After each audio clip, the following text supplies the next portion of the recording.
Hello my dear students in Research 2. I'm really happy to be making this video about the literature review section. I know some of you are a little bit scared about this section, about this part of your thesis, but you shouldn't. It's a really good and easy to do part. It's just a little bit dispendiosa, it's a little bit tedious, but I'll try to walk you through how to do it in a better way. Okay, so walk with me. So, this is what I like to think about the literature review. I like to see it as a puzzle. There are many pieces that you are going to put together in order to see a big picture. But at the beginning, when you have the puzzle in the box or in a bag, you don't know where to start, you don't know how to go about it. So pretty much this is what some of you are feeling about your literature review. However, remember that if you start through the edges, you're going to be able to start putting the pieces together, and little by little, with patience and persistence, you are going to see your final product.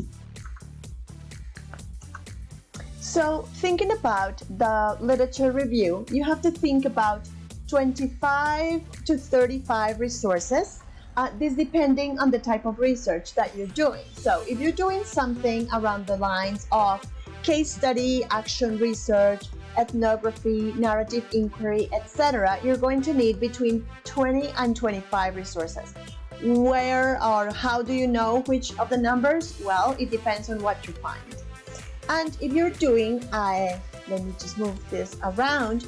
If you were doing a documentary research, then you're going to need 35 resources. This just because it is a requirement from the university, not because of any particular reason.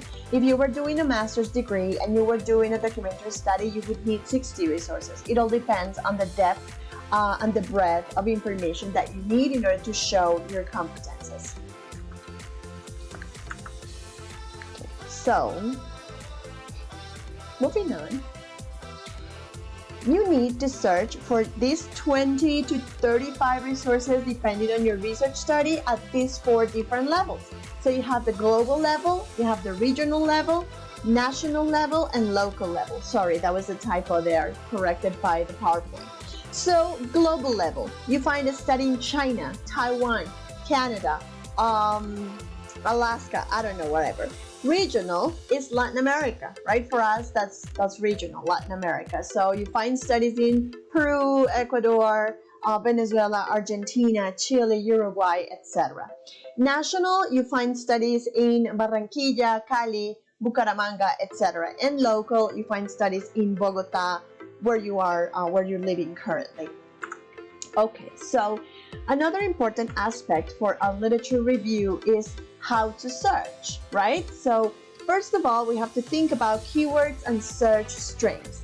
So first of all, the keywords are on your research question, right? Critical thinking, anxiety, thesis writing, storytelling, digital literacy, etc. There are variables. They are variables. So variables are essentially a construct. So you may have seen the term variables, or you may have seen the term constructs.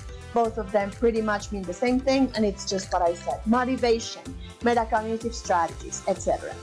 You need to combine your keywords into search strings that you will add into your search engines. We'll see that in a bit.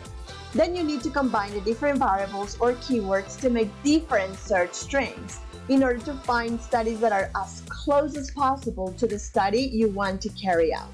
You want to see through your literature review that you understand where your topic is. You're not going to reinvent the wheel. You're going to place your study within the body of literature that already exists. And for that, you need to show that you know where the topic is. You're not going to just say that motivation is the coolest thing in the world when there are 20 years of research backing that up. So you're going to insert yourself into the conversation that is already happening around your topic. So, how to search? Now we're going to go for databases. We already know that we need keywords and search strings, but we also need the databases where we are going to look for these things. So, in your database, you're going to add your search string. In this case, my example is thesis writing plus anxiety. Remember Katie's class back in first semester with the Boolean searchers? So there we go. You use the plus sign, you use the point, the dot, the quotation marks, everything you can to narrow down your search. And don't forget to please customize your range, because you need to have studies no older than 10 years. Actually, I'm setting it up to 2010, but nothing before that is going to be included. So you have your search string, you have your search custom to 2010 until 2021, and then you're going to see that you have studies from 2016, 2015, 2016, so it's going to be very updated, your search.